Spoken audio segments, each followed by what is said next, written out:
Most people, when asked about the shape of the Earth, will tell you, without hesitation, that it is round. Some will give more details saying, it's a globe, or it's roughly spherical with a prominent equatorial bulge, kind of like some people I know.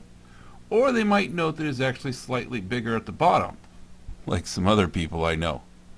When asked how they know the Earth is round, however, very few can give a good answer, or they might make some vague reference to ships disappearing over the horizon, though they'd never actually witnessed that phenomenon themselves, or some will refer to experiments done by ancient Greeks 2,600 years ago, though of course they'd never done those experiments either. The fact is, they believe the Earth is round simply because they learned that in school. The truth is that it is not as easy to prove the shape of the Earth as most people think. The ships disappearing over the horizon example is plagued by a phenomenon known as refraction that will change the apparent location of objects when they are viewed across a body of water, so that distant objects often appear to be floating on air. Because the Earth is so large, over 24,000 miles around and almost 8,000 miles across, it appears to be flat and the horizon appears to be level. Indeed, the word horizontal derives from this fact. Even at the elevation that airliners travel at, about 35,000 feet or so, the Earth appears to be flat and the horizon still looks level. The fact is that an elevation of 6 or 7 miles just isn't enough to discern the shape of an object 8,000 miles in diameter. There are people, however, who because of their occupation and or their hobbies have direct knowledge of the shape of the Earth. Amateur radio operators, more commonly known as ham radio operators or just hams, are one such example. Not only do hams have direct knowledge of the shape of the Earth, they also have direct experience with the size and distance of the moon and even the speed of light. How all this ties together in the collective and individual experience of hams will be the subject of this video. Hams communicate with radio signals, also referred to as waves. Whether they can properly be referred to as waves is a rather complex subject that we won't go into in this video. If you're curious, do a Google search for luminiferous ether and you'll find a great deal of material on the subject, both accurate and otherwise. You may have heard that radio waves travel in straight lines, and while this is generally true, radio waves, like light, are subject to refraction or bending. Later in this video we'll see how this affects long-distance communications. Before we get into this, however, we will talk about the different kinds of radio waves. There are 3 types of radio waves. Ground waves, which travel along the ground, sky waves, which travel upward into the sky, and direct waves, also known as line of sight waves, which travel between 2 points in straight lines. These are the main type used in local communications. Under different circumstances, all 3 types can be used for long-distance communications. Now we'll look at this in more detail. Ground waves. As mentioned earlier, ground waves travel along the ground. Because of this, ground waves can be used for communications over large distances, including points on opposite sides of the Atlantic and between North America and Australia. Long-distance ground wave communication is rarely used today except for certain niche applications such as communicating with submerged submarines. There are several good reasons for this. Long-distance ground wave communication requires using low frequencies with a long wavelength. The frequency is the number of cycles per second, or hertz. This is used with common metric prefixes like kilo, mega, etc. So 100 kilohertz would be 100,000 cycles per second. The wavelength is how far radio waves travel during one full cycle of the signal. Radio waves travel at the speed of light, so the wavelength at 100 kilohertz would be 300 million, the speed of light in terms of meters per second, divided by 100,000, which equals 3,000 meters. The simplest form of antenna, a half-wave dipole, 2 wires connected to a feed line, would be 1,500 meters long, or 750 meters per side. A full-size vertical antenna, where the ground is half the antenna, would still be 750 meters tall. You can see then why huge antennas are needed at these frequencies. You can also see how people who design and build antennas, including hams, have direct experience with the speed of light. Later we'll see another place that hams have experience with the speed of light. Another problem with ground waves is that they lose power quickly. So communicating over thousands of miles requires hundreds of thousands, even millions of watts. Hams are allowed neither the frequencies nor the power levels needed for long-distance ground wave communications. It is mentioned in this video only because some flat earthers cite such communication as proof that the Earth is flat. But since ground waves travel along the ground, following the shape of the Earth, they actually tell us nothing about how the Earth is really shaped. Sky waves. In 1912, hams were limited to 200 meters and down, 1.5 megahertz and above. This was at a time when it was believed that long-distance communication required longer wavelengths, and some snidely remarked, "They won't get out of their backyards with that." Little did they know. Hams believed it too, but being law-abiding, they experimented to see what they could do with what they had. Hams soon discovered that although shorter waves are useless for distant ground wave communication, they actually work better for skywave communications. Because a skywave goes up at an angle, you might think it would go off into space and never be seen again. The reason it sometimes doesn't is the ionosphere. The ionosphere was first postulated in 1839 by German mathematician and physicist Carl Friedrich Gauss, although it wasn't proven to exist until 1927. The ionosphere has three major layers: D, E, and F. During the day, the D layer usually blocks signals on lower frequencies, but at night it dissipates, allowing them through so they can be refracted by the E layer. This is why you can hear distant AM broadcast band signals at night, New Orleans and Boise from Sacramento, for example. This works even better in the current 80 meter, 3.5 through 4 megahertz, and 40 meter, 7 through 7.3 megahertz bands, and hams soon began taking advantage of this.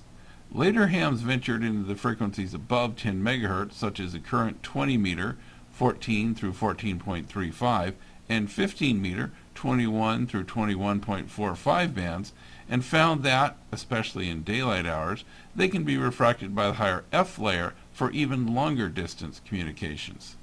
Aside from the daily variations, the activity of the ionosphere also varies with the 11-year sunspot cycle, which corresponds closely with the solar flux, the radiation from the sun at 2800 megahertz. When the solar flux is low, lower frequencies are more useful, and higher frequencies, especially above 24 megahertz, are pretty much useless for skywave communications. When solar flux is high, the lower frequencies are less useful, but higher frequencies become more usable for long-distance communication. The 10-meter band, 28 through 29.7 megahertz, for example, will often have daily openings between the west coast of North America and Europe, especially in the late morning hours. Above 30 megahertz, signals normally pass right through the ionosphere, making these frequencies useless for skywave communications.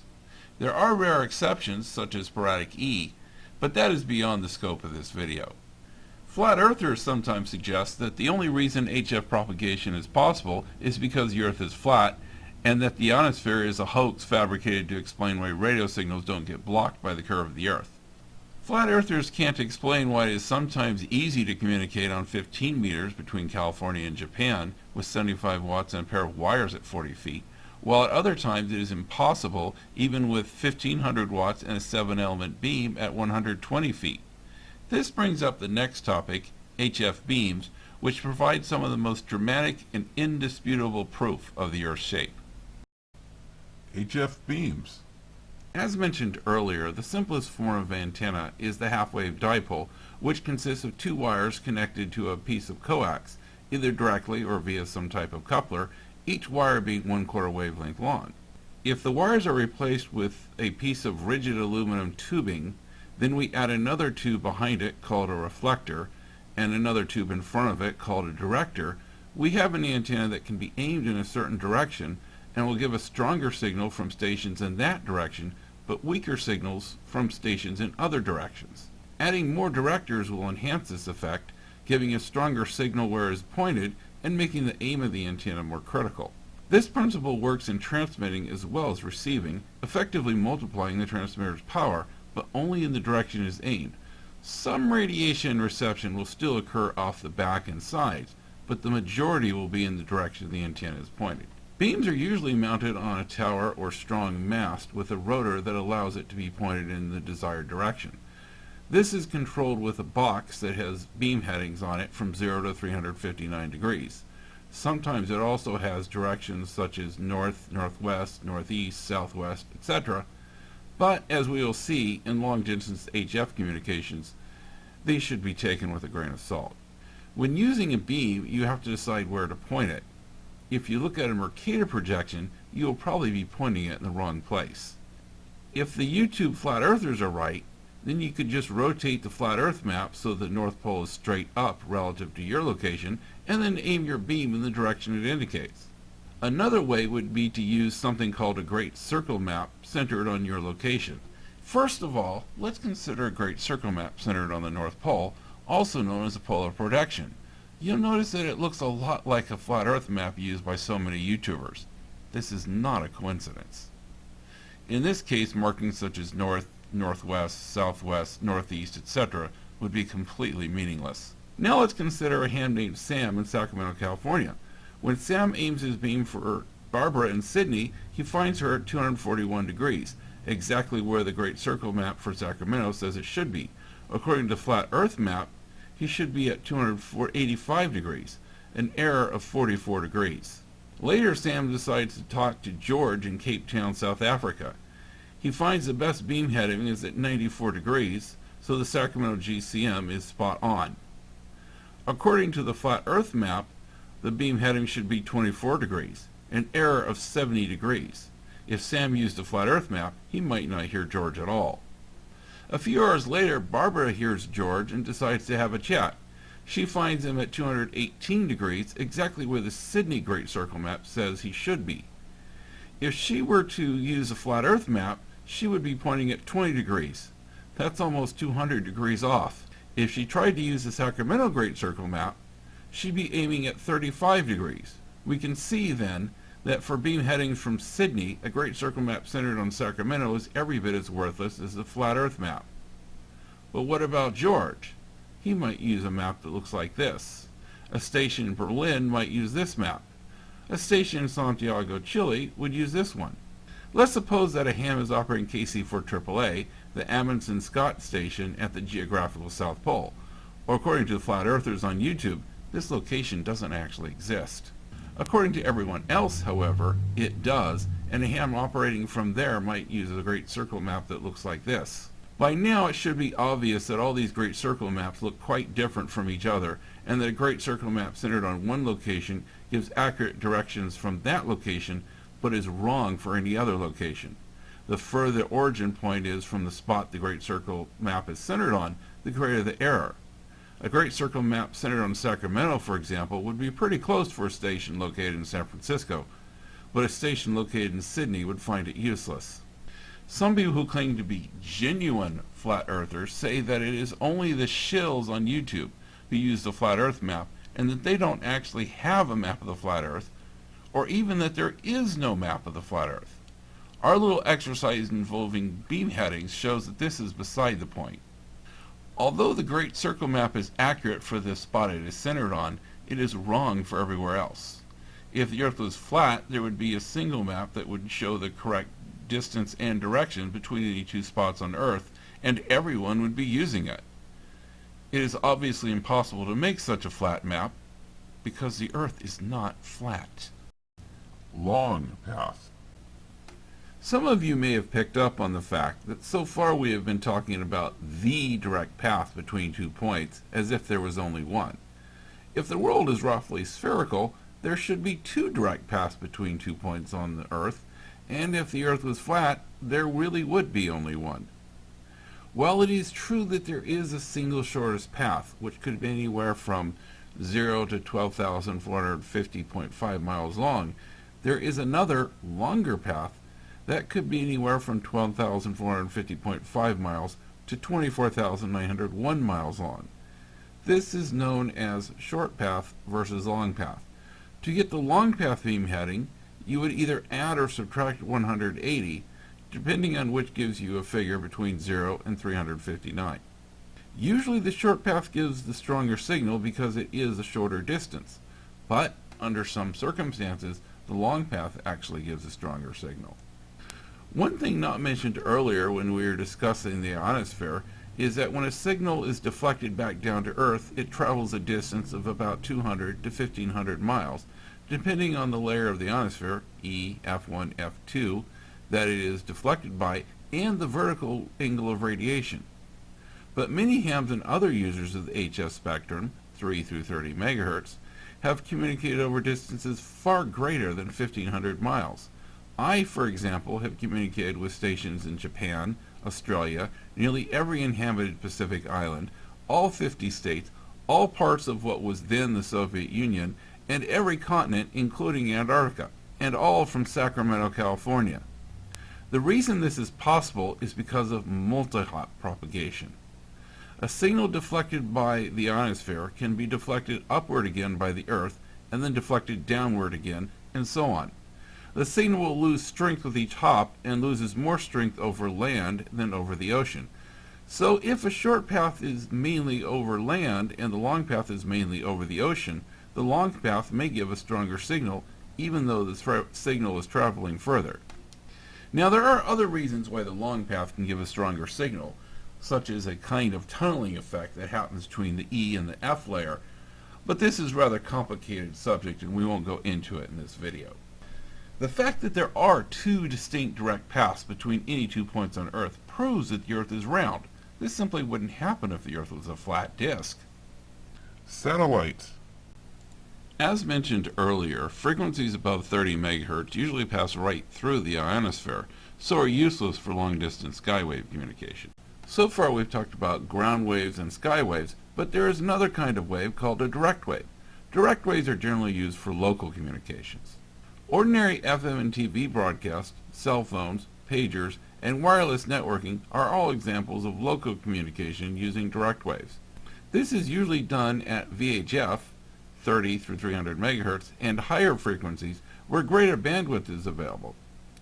Voice communications are usually much clearer because they use FM instead of AM or single sideband. Using higher antennas allows communications of a longer distance without requiring significantly higher power levels. A few watts will work just fine. Likewise, using a significantly higher power level does not give a significant increase in range between stations with low antennas. Using repeaters, which are special transceivers that receive on one frequency and transmit on another, usually with a high-mounted antenna, it is possible to provide coverage over a broad metro area between mobile stations and even walkie-talkies, usually called handy-talkies or HTs by hams. Using high-level repeaters, which are mounted on top of mountains, it is possible to get an extended local or short regional communication distance of 70 to 100 miles.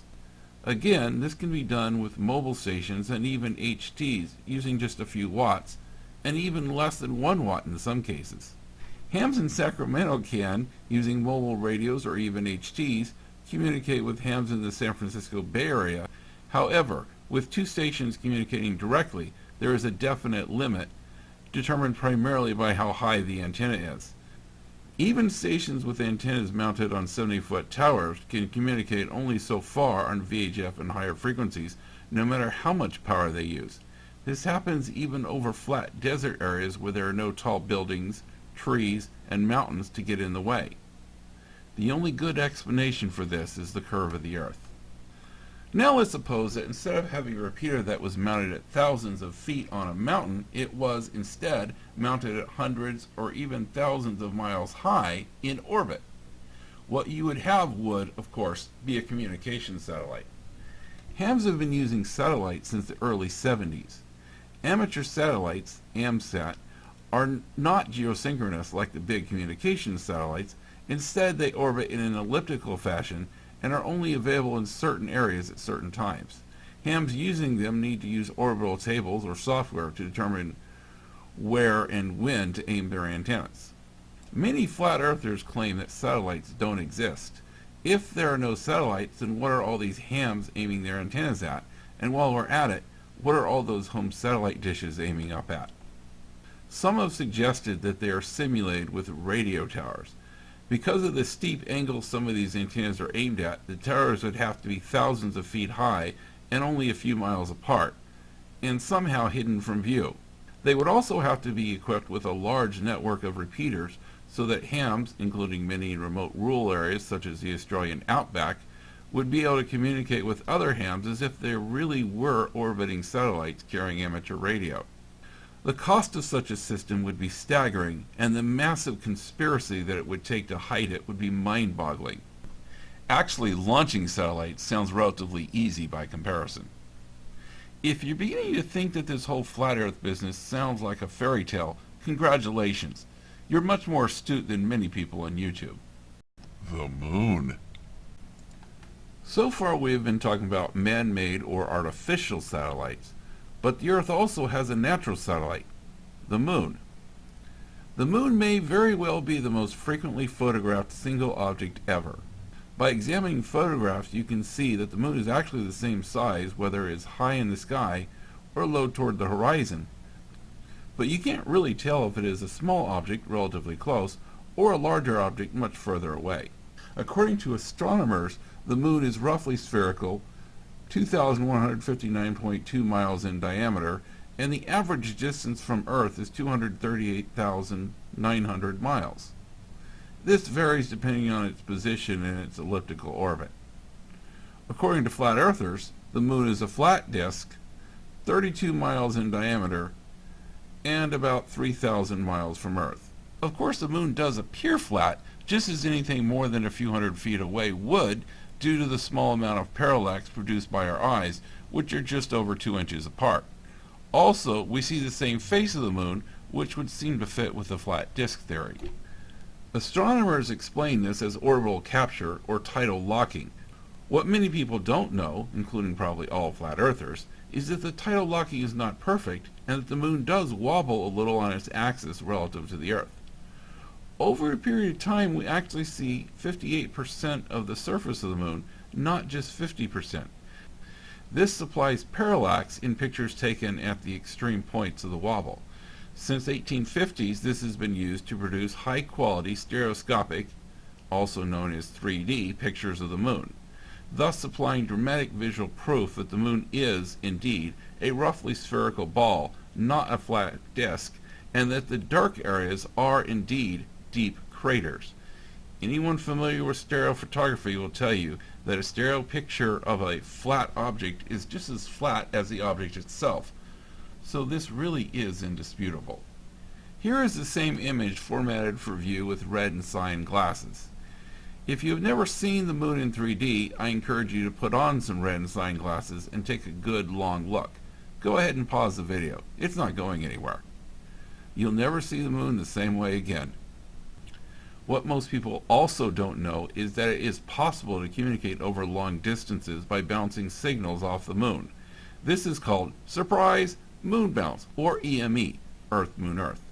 The first successful experiments with moon bounce were done by the U.S. military in 1946. The first successful amateur experiment took place in 1953.